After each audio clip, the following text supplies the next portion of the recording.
Welcome to Kevin's Stories.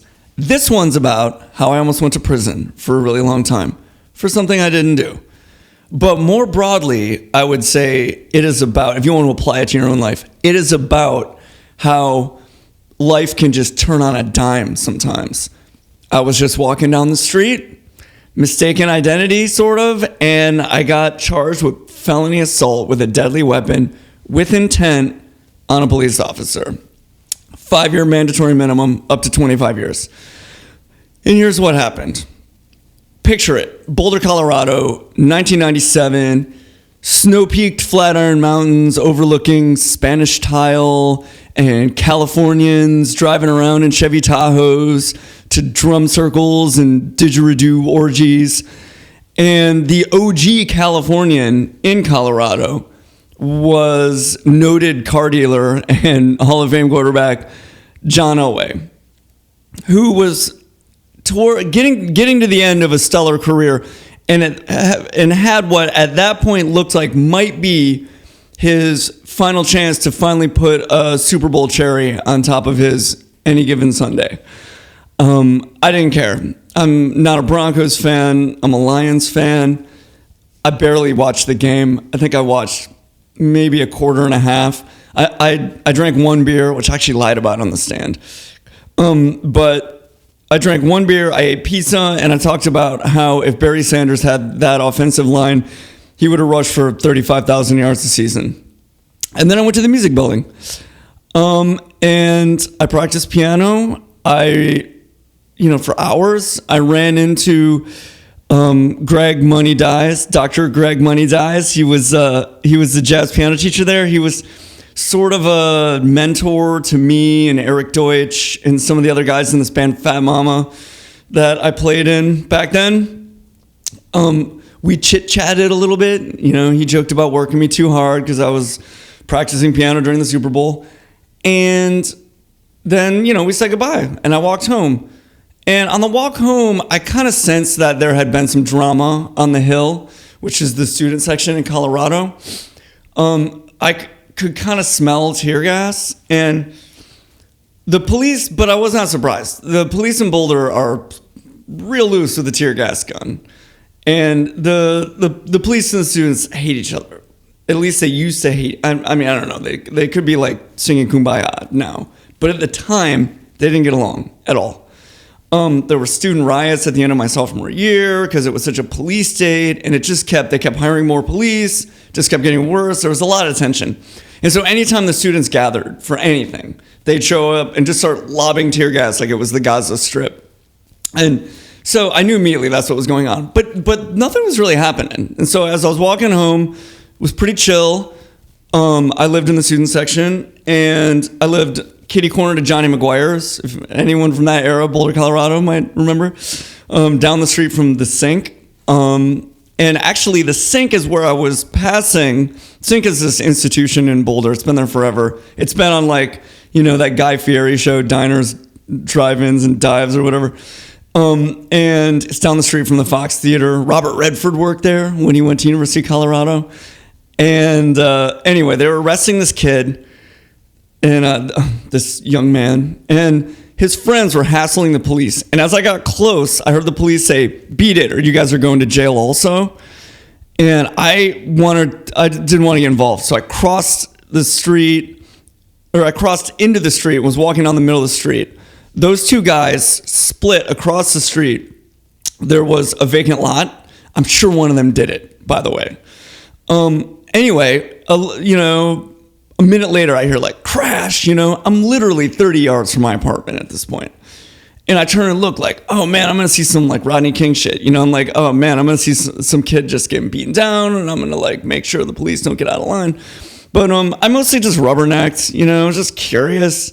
And then I didn't see anything. So I turn back around, I start walking, and then I hear footsteps behind me.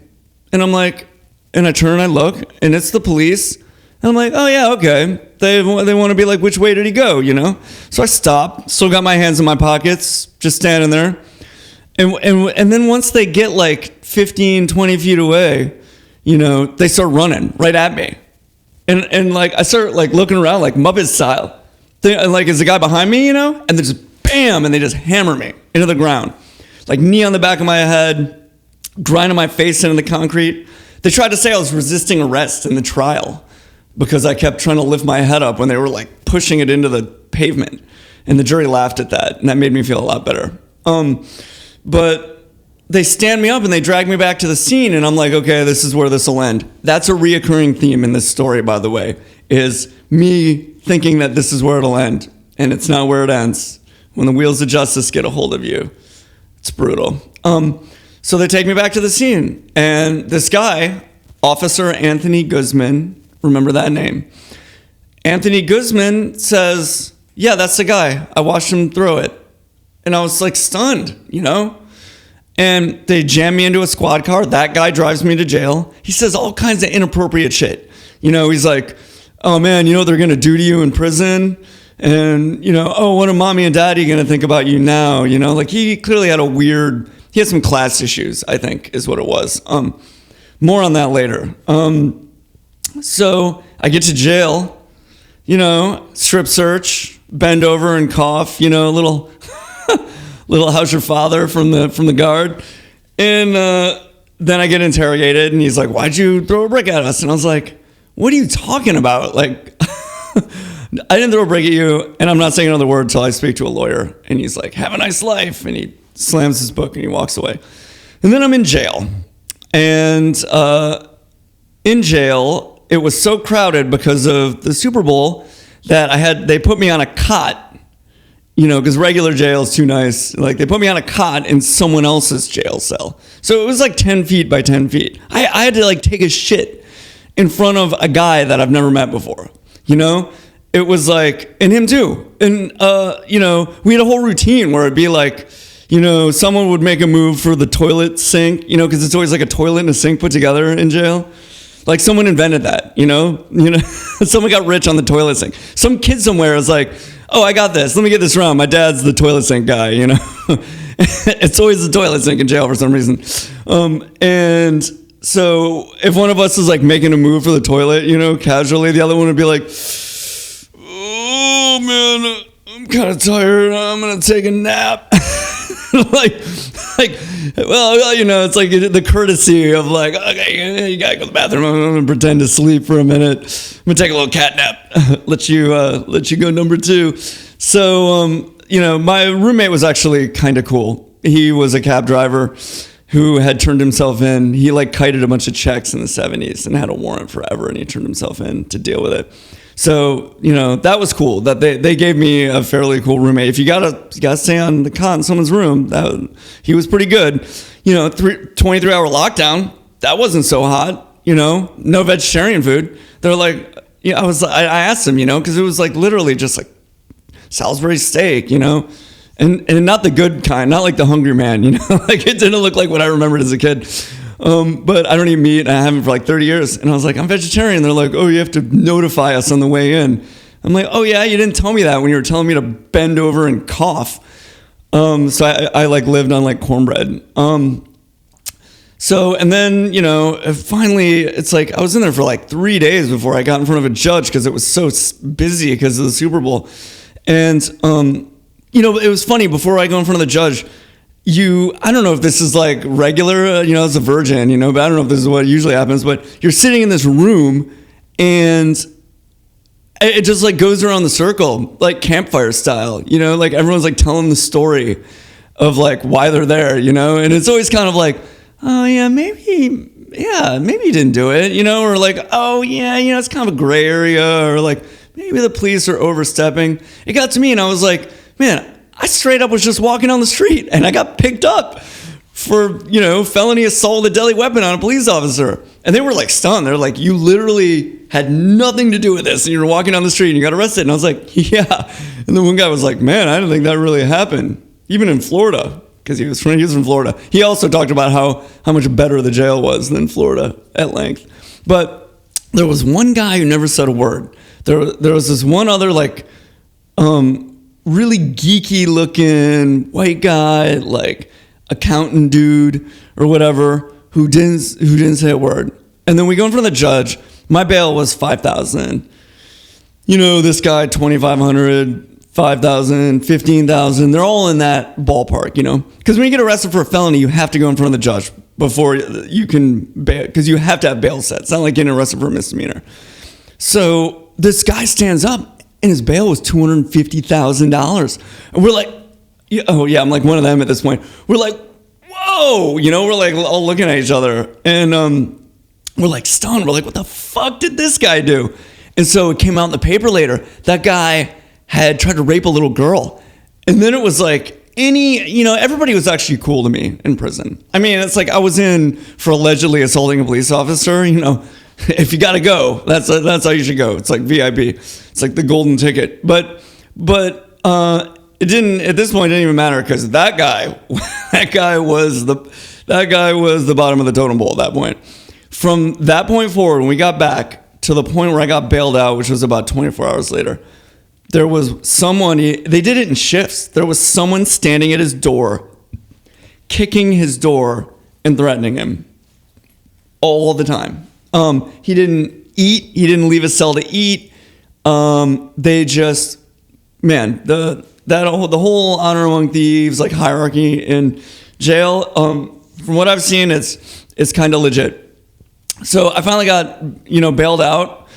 That was like another 24 hours later. And someone else I want to shout out, Matthew Kazmersky. He was the teaching assistant, like grad student at University of Colorado, Boulder. And he had just bought a new truck. And he put the title up with a bail bondsman to bail me out. And I really didn't appreciate what a giant favor that was at the time, because I was so worried about going to prison for 20 years that I don't think I really ever thanked him like I should have. So Matthew Kazmersky, if you see this, thanks a lot for that. So I got bail set. I meet with the public defender, and he's like, they're offering you a plea deal. It's misdemeanor assault. I'm like, okay, what does that mean? And he's like, yeah, you'll probably get 6 months. You'll also probably get kicked out of the university and get banned from the state of Colorado. He said, nonetheless, I really think you should take it. And I was like, I didn't do it. And he's like, it doesn't matter at this point. He said, they're going to put like all these police officers on the stand. And even if only one of them says you did it, putting them all on the stand in uniform and then one of them saying you did it is like the finishing move, basically. He's basically saying that's like, oh, you can, like Ryu, like they're going to like, it's like a Jedi mind trick. They put all the police on, and then they put one guy on at the end who's willing to go under oath and say you did it. And that's it. He was like, misdemeanor assault, 6 months in county. You've already been there. And I was like, yeah, but I'm not trying to go back. And he was like, look, man, if you get convicted of this, if you have felony assault with a deadly weapon with intent on a police officer, you're going to have to like join the mob when you get out. You're not going to have a job ever again. Not to mention what prison's going to be like. And I was just like, man, I'm on a full ride. Like, I'm not giving all that up for something I didn't do. So I said, thanks, but no thanks. It's not you, it's me. And I went and I got a lawyer through Student Legal Services at University of Colorado, Boulder. I want to shout him out too. Philip Bienvenu. I sent him an email just a few years ago to be like, hey, it's great to be not in jail, like, because theoretically I could just be finishing up the end of my sentence, even now, which is shocking. But I went and got him, and and he like checked into it, and so the ID wasn't great. In the police report, he said I threw it with my right hand. He had me in the wrong clothes, not even pretty much in the wrong clothes. And so he went to the DA and was like, hey, man, this ID's not great. Like, you're not really going to take this to trial. And the DA was like, I got a police officer in uniform, says he saw you did it. It's going to trial. And so then he was like, okay, so we have to do the pretrial hearing. It's like the arraignment, And I was like, okay, maybe this is where the nightmare will end, And he disabused me of that real fast. He was like, no, this is not where this nightmare ends for you. You've got a long road to walk, because the bar at pretrial is really low. One police officer getting on the stand is enough to send it to trial. And damned if that Anthony Guzman didn't swear in, put his hand on a Bible, and fucking lie about me repeatedly. And so sure enough, I got indicted. Felony assault with a deadly weapon. One count of felony assault with a deadly weapon with intent on a peace officer is how it's put legally for some reason. Peace officer. I find that super fucking ironic, I have to say.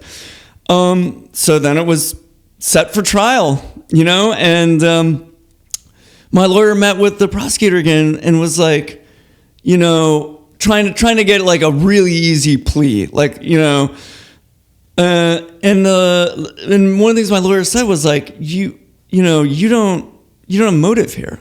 Well, like, what's the motive? And the prosecutor was like kind of cryptic. He was like, "Oh, we've got motive." My lawyer kept pumping me. He was like, "What are they talking about? We've got motive, or we have a little something for motive." They said. He's like, "You got to give me a heads up if something's gonna come out. I gotta know." I was like, "Man, I have no idea what you're talking about." So I was, I was awaiting trial. Couldn't travel. I was supposed to go to England to visit my friend. Had to cancel that trip. Couldn't. I had to get permission to leave the state. I left the state one time to see my mom, both my parents, and I had to get permission to do that. And so finally the trial arrives. I took the semester off, partly because I was about to go on tour with Fat Mama, but I would have done it anyway because the trial was so stressing me out. It's when I developed insomnia, never had it before, and it started in that period in my life. But finally, trial starts. And it was, before the trial, like the DA was like a jazz drummer. We're like talking about jazz beforehand.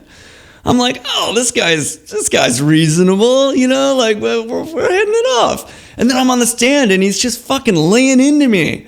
And I was like Negan on Walking Dead. I was like, I thought we were bonding, you little shit, And he was just hammering me on the stand.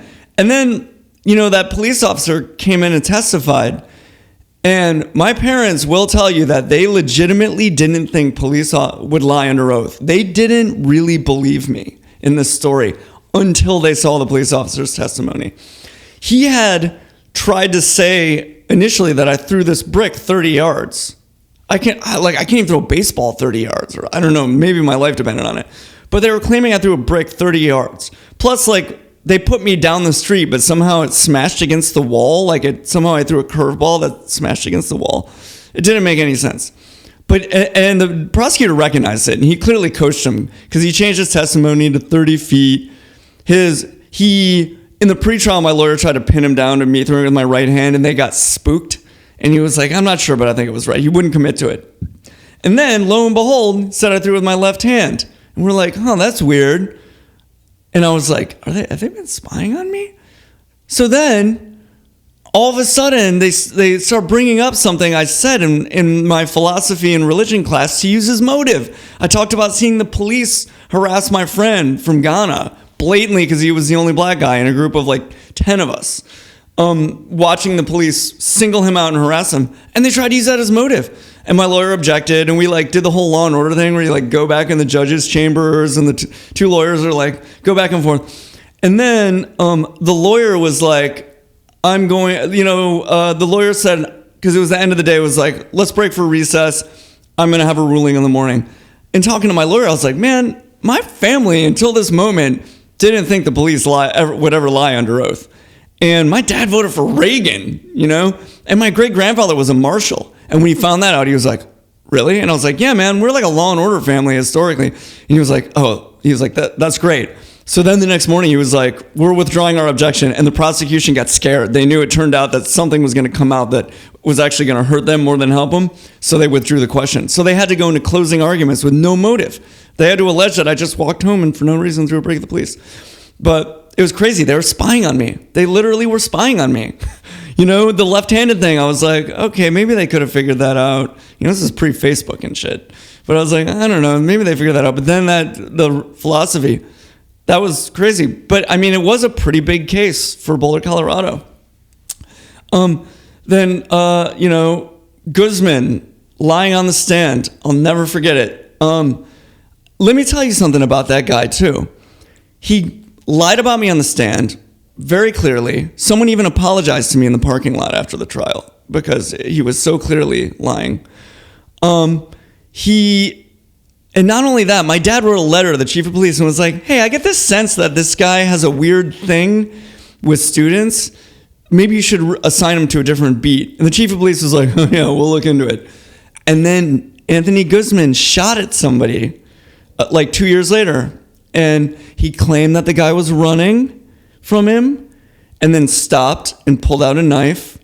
And Anthony Guzman said that took a shot, took one more step, and slipped and fell while he was shooting. I have my own theory that he was running and shooting at someone, and they never found a knife, and the guy got tackled and arrested shortly, within a short distance, so he couldn't ditch it. They never found a knife. He shot at that guy, unarmed, on the hill, it seems. Then I Googled his name, and just a year ago, he fucking killed somebody. He claims, it's funny because it's kind of a similar story. He says, according to him, I'm skeptical, but he was called to the scene of a shoplifting, and he started chasing the guy. The guy got into a car, and he was chasing the guy, and he claims the guy stopped, put the car in reverse. That sounds familiar, right? And then tried to run him over, and his life was in danger. So he shot in the car and killed him. I don't know. I'm skeptical. But I will say that killing over property is supposed to be exactly the kind of thing our judicial system is supposed to be against, right? But anyway, shoplifter got killed. So Anthony Guzman, remember that name. Probably hear it again at some point. So on the final day, they do closing arguments, and then there's all these news vans. And I'm like, because it had been in the papers a little bit. Years later, people will be like, oh, what happened? Did you go to prison for trying to kill a police officer or something? So it had been in the papers a little bit. And then the final day, there's news vans around the courthouse. And I'm like, awesome. I felt like I was going to get acquitted. It was terrifying, but I still felt like I was going to get acquitted. They do closing, the jury goes and deliberates. I had lunch with my parents. That's an awkward lunch. And we get called back to the courthouse that afternoon. They didn't deliberate for that long. And that was a good sign right off the bat.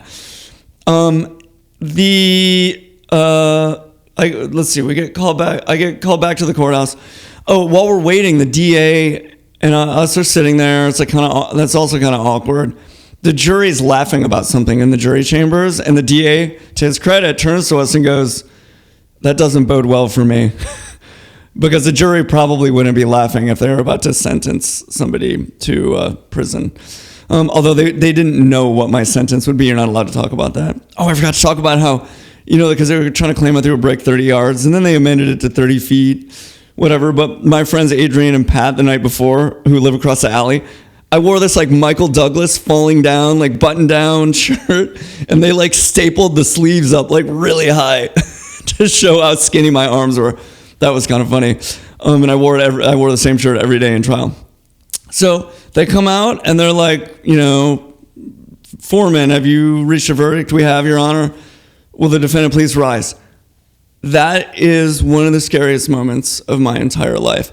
And I got kidnapped in Colombia. You haven't even heard that story yet. This is just the opener, that's the headliner. That's Beyonce. This is just Major Lazer. So when I tell you that this was one of the scariest moments of my life, that fucking means something. This was terrifying, even though I was pretty sure I was going to get, I felt like I was going to get acquitted. But I stand, they deliver the verdict, and I'm just like, man, it's almost worth getting arrested wrongly to get acquitted because it's euphoria like you haven't known. And, I sit back down, my family's crying, my friend Nathan Wright was there, he's crying, I'm crying.